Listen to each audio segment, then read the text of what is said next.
5, 4, 3, 2, 1. Broadcasting live from the new 5, 4, 3, 2, 1. and sports. Steve and his team bring you the latest news and opinion now. Here is Steve Malzberg. I thought maybe the president will follow up. I hope he does. I hope he makes clear to Putin sort of what's acceptable, all of this is unacceptable.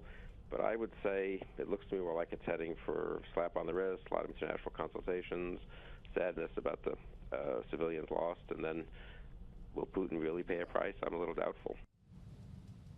All right, folks, there's Bill Crystal with me on this show last week. Will Putin pay a price? I'm really doubtful.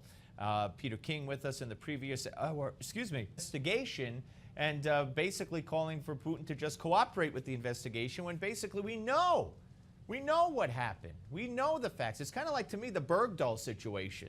You know, we have so much. And by the way, how is it that Bergdahl isn't, I don't want to get into that right now, but he's serving our military, okay? A man that most people think is a deserter, and the evidence points to the fact that he deserted, in my opinion, and the opinion of many. He's walking around. He's now back in the military. Didn't we save him from death's door?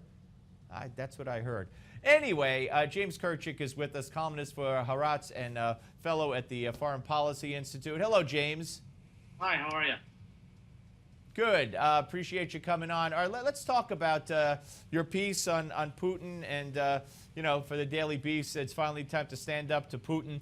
Who is going to stand up to Putin? Is it going to be Barack Obama? That's a very good question. You know, there's always Congress, which has the ability to write sanctions legislation, which they've done with Iran. That's often tougher than what the administration wants to do. So I would look more towards voices in Congress. I don't really see this administration slapping on the backbreaking sanctions that are needed. And I don't see many strong voices in Europe.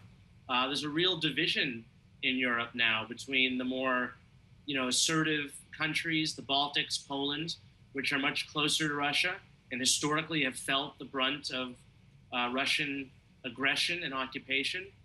But then the more powerful countries in Europe, like Germany and France, which are more hesitant. Germany has major economic and trade relationships with Russia. France, as I'm speaking right now, is still going ahead with the sale of 2 amphibious war vessels, 2 ships, Mistral carriers, to Russia. So it's very difficult. It wasn't that long ago, but then again, it seems a world away when Reagan sat there, went back to the Oval Office, and laid down his outrage to the Soviets for shooting down the Korean airliner. What has happened to this world?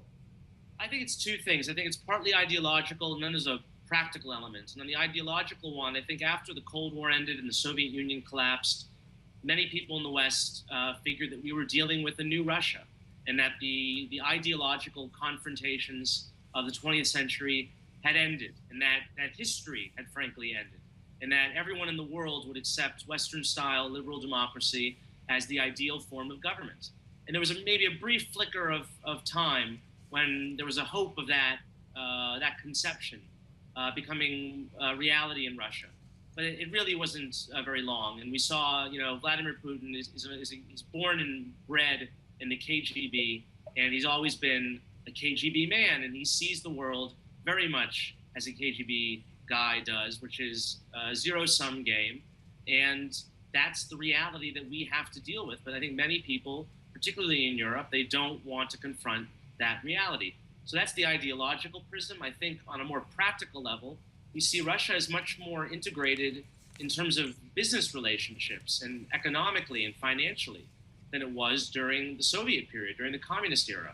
And so we have all these interlocking financial and economic webs that European countries in particular have now with Russia that they've developed over the past 20 years that frankly it does make it somewhat difficult to extricate themselves from that. They are heavily dependent on Russia for energy in a way that they weren't. European and American airports, why not pressure the World Soccer Federation? The soccer, the World Cup certainly is a symbolic effect. I actually think I wasn't aware of this proposal from Congressman King, but banning Aeroflot flights in European airports, that'd be a very serious step. I mean, there's hundreds of flights daily going from Russia to European cities.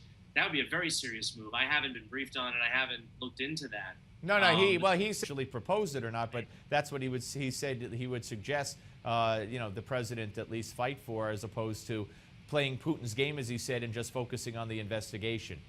Yeah, I mean, it certainly is something to consider. I would agree on that.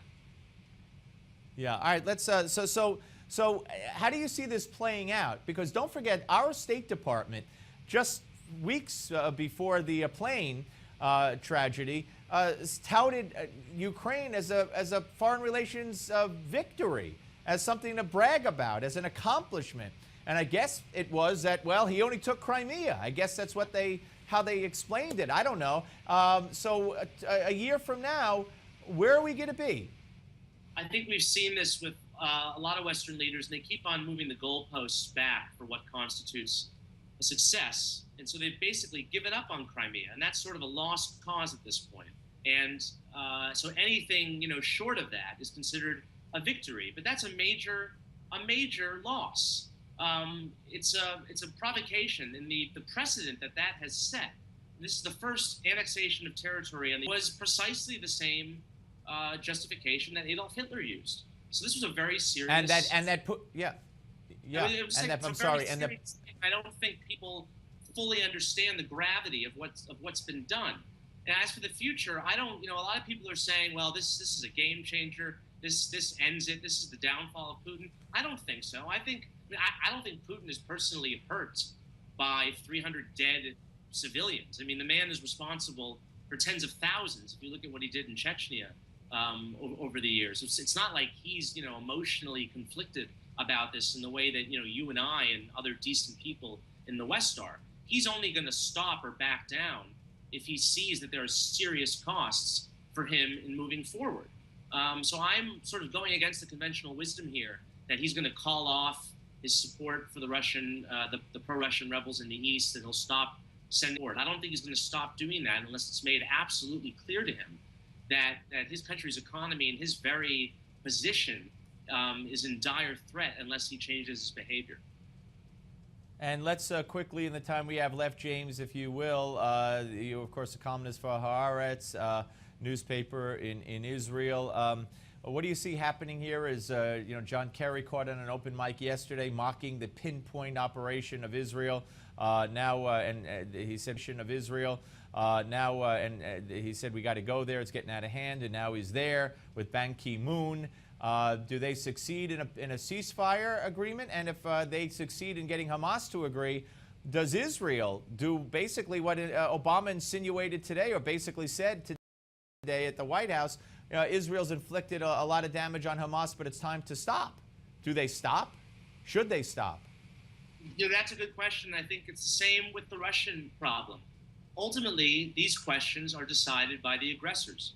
If Putin wants to stop fomenting violence and chaos in eastern Ukraine, he will stop. Same goes for Hamas. They were offered a ceasefire by Egypt before all this horrible several days long conflict began, and they turned it down. Hamas has repeatedly turned down ceasefires. So ultimately, I think that these decisions really lie in the hands of the aggressors, and that's Hamas in this case. And should if Hamas all of a sudden says yes, should Israel stop? I mean, I know that goes to the cabinet, but would you figure that they would stop before they get rid of more of the tunnels, or why would they want to Yeah. I mean, like I said, I'm not privy to the intelligence information, but I think it's frankly up to Israel to judge its own best security interests here. And if they've determined at this point that they have provided enough of a deterrent effect to Hamas, if they've inflicted enough punishment upon Hamas, that they have realized that they should stop firing missiles and stop building these tunnels, then that's up to them. But I don't think it's the role of the United States to be coming in and dictating to its ally what its own best security interests are. Gotcha. James, great to talk to you, sir. Thank you very much. Thank you for having me. My pleasure. All right, folks. When we come back, our White House correspondent here at Newsmax, John Gizzi, I don't know if he'll be wearing the hat or not, but he has a lot of important things to say. And we're going to talk about the violence in Chicago, which, you know, again, something else that's off the pages, the front pages, because of the plane being shot down and because of, you know, Gaza and Israel. But what's going on in cities around the country? Shootings up in New York City, and I don't have the statistics for every inner city at my disposal here, but Chicago, you don't want to be there, and you don't want to have your kid be there, believe me. And we'll talk to John Gizzi about what's going on and what the role of Rahm Emanuel, the mayor of Chicago, is in all that. Coming up.